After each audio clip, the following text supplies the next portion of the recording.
Well, from the Kenya Airways numbers, we want to shift gears a bit and talk about legacy leadership. And I have with me an interesting panel this afternoon to help us dissect some of the important aspects around this. Allow me to give the guests the pleasure to introduce themselves. Let's start off with you. My name is Thriti Engineer Mbuthia. I'm an executive coach and a chartered marketer. All right, welcome to KTN. Thank you. Andrew Mutuma, Managing Director of DHL Express Kenya, as well as a fellow of the Chartered Institute of Marketing. Fantastic. Allow me to start with the lady, and it's an interesting time really for leadership, and talk to us about where we are as a country when it comes to good governance and ethics for the leaders in corporate Kenya. It's an interesting question that you pose, and I think right now our country is being challenged very severely in all sectors, not just in the corporate sector, but perhaps also in the political space as well. A good leader is the one who sort of drives everything in an organization, in a country. And so it's absolutely important for us to have the kind of leaders who we respect, who can take us to the next level, and who are very visionary in their approach to things. Mm-hmm. Ethically, also, we need leaders who embrace good ethics and good leadership. This is pretty evident in the midst of all the stories we've been hearing, about different kinds of scandals, different kinds of corruption issues. So more and more as a country, we really need good leadership and leaders who believe in their ethical values. Mm-hmm. I think values also is something that becomes very key here. Interesting points as well. Yeah. And Mutuma, over to you. Well, I think a visionary leader or legacy leadership is all about what happens when you're not there. And I think many times we don't focus on that. Our leadership focuses on the here and now. It's about me. And we need to really focus on what happens for us in the future. I think the other thing about our leadership, a lot of it I see in corporate Kenya, is accountability. But that is one thing we don't have in the political realm of things. There is that lack of accountability. There is no consequence for a leader when you do the wrong thing. While as in corporate Kenya, you don't do the right thing, then you face, you face the wrath not only of the organization, mm-hmm. but also for the people that you work for.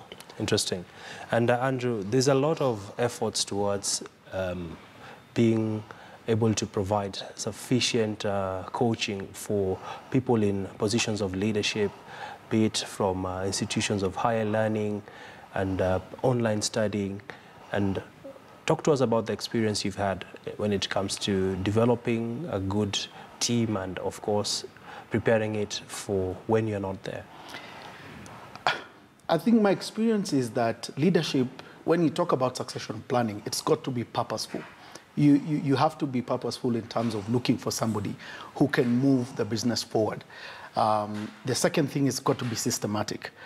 There's got to be a plan for that particular individual, so that if you identify a person or persons, because you're not talking just about one particular role, you're talking about several, mm-hmm. then it is important to begin building that capacity for that individual. Mm-hmm. But ultimately, what you're looking at the end of the day is basically leadership continuity and business continuity. Mm-hmm. And I think so long as you have those two aspects in understanding that the business has to continue moving, and there is that sustained capacity for the business mm-hmm. to continue growing, then you work on your systems to ensure that you have the right people in place. All right.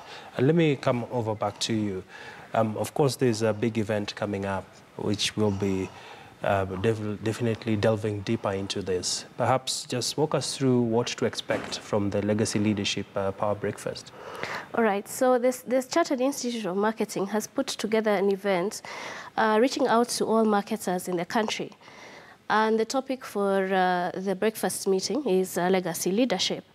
The thinking behind it was that we really need to be at the forefront as marketers, making sure that we develop leaders of today, and we also develop leaders for tomorrow. And in the process, we want to challenge the marketing fraternity and the fraternity in the business world at large. What kind of a leader are you? Mm-hmm. And what legacy are you going to leave behind? As in, what do you want to be remembered for? Yes.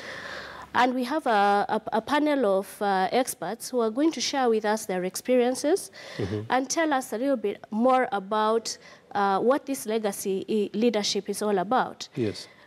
Anyone can be a leader. I mean, we have traditionally thought of leaders as people who are in positions of power or in maybe in a space where they are known, yeah? Say, Yes. for example, in the media. But that's not really true. Anyone can be a leader. So how do you learn how to become a leader? And I think the question has always come, are leaders made or are they born? And we have that debate going on. So I can see Andrew smiling. we are on the path to try and make sure that we help make the leaders of today and we equip them to be the leaders of tomorrow. Interesting. And Andrew, she's raising an important issue of legacy leadership. And let's talk about people who have been out there leading organizations, then they get their image tainted for perhaps mismanagement, and you're kicked out of a board. Is there any cause for remedy for such CEOs or high flyers? They've always said, so long as you are a CEO, you must always be prepared to be the first one out because you're quite visible in as far as a business is concerned. But yes, you have a few who pretty much leave organizations because of the wrong thing. But I always say that is not the end of an individual. I think life has taught me it's not how you fall, it's how you get up. And so I think primarily the whole aspect, the thing about Kenya is that when somebody is tainted, you are dead, done, finished. But that's not the way it's supposed to be. I think we need to teach people that, yes, people make mistakes, but so long as you have the attitude and the opportunity to make it right, then you should be able to be allowed to do that. And, pretty much in legacy leadership, it's all about that. And if you think about a lot of people in history, I was reading about Lincoln. If you think about, him and leading the U.S., there's so many times he failed. But if he was told at those points you are dead and dusted, he would never have made it. And that also applies to a lot of leaders who are in politics today. Sure. If you go back into some of their histories, there are a lot of issues surrounding that. But I always say, so long as you can make it right, that is what is important, that you can rise up again and move to the next level. Interesting. Many thanks for joining us this afternoon. And we'll definitely be taking this conversation forward on social media, and we'll be interacting with you even as we continue the partnership. Many thanks. Thank you for having us. Thank you. Well, let's get to some more stories now. And in the recent weeks, the Ministries of Agriculture and of Lands, in conjunction with the Commission on Privatization, have had engagements with county governments in Western Kenya with regards to privatization of state-owned sugarcane millers. Our reporter, Kevin Ogutu, now brings us the faces behind the privatization talks. Tabitha Obwanga, a resident of Miwani area in Muhoroni sub-county, was for years a dedicated sugarcane farmer. With her 7 acres of land, she was sure of reasonable income from Miwani Sugar Factory until it went under in the year 2001 for the second time. A few meters away from Tabitha's compound is Imelda Achieng, yet another farmer who has long given up on sugarcane farming. Her story is not any different from Tabitha's. Sasa Miwani kikwama, sasa hakuna kazi inaendelea mzuri. Sasa imefanya nisilime, nilease tu nikule naye na watoto kwa maana niko peke yangu. For over a decade now, there have been attempts to privatize the 5 sugar factories in Nyanza and Western regions, a drive that saw only Mumias Sugar finally privatized in the year 2006 through an initial public offer at the Nairobi Securities Exchange.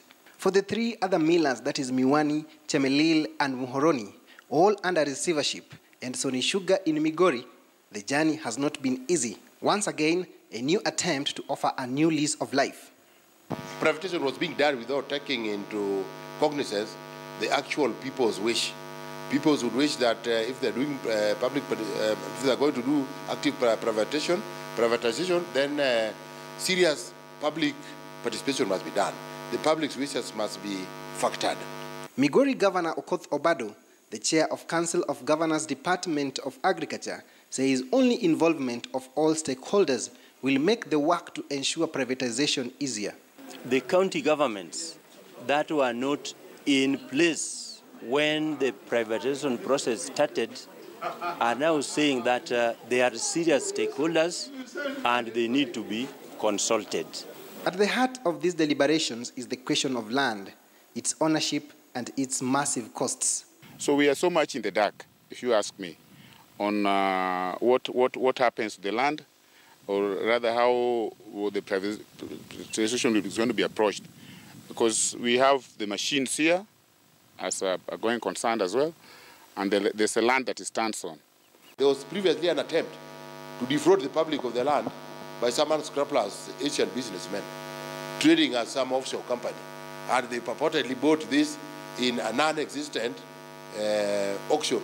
But despite the push and pull between various stakeholders, Agriculture Cabinet Secretary Mwangi Kiunjuri's statement gives those who have been carrying the yoke of the sugar industry in Kenya some hope. The National Land Commission conducts title deed searches for each sugar company. That the National Land Commission conducts site visits and hearings of both communities and leaders within the next 2 weeks. A report on the status of the land where the factories are located, as well as nucleus, be prepared and presented to the IBEC. As a result of this political goodwill, there may just be some real movement this time round.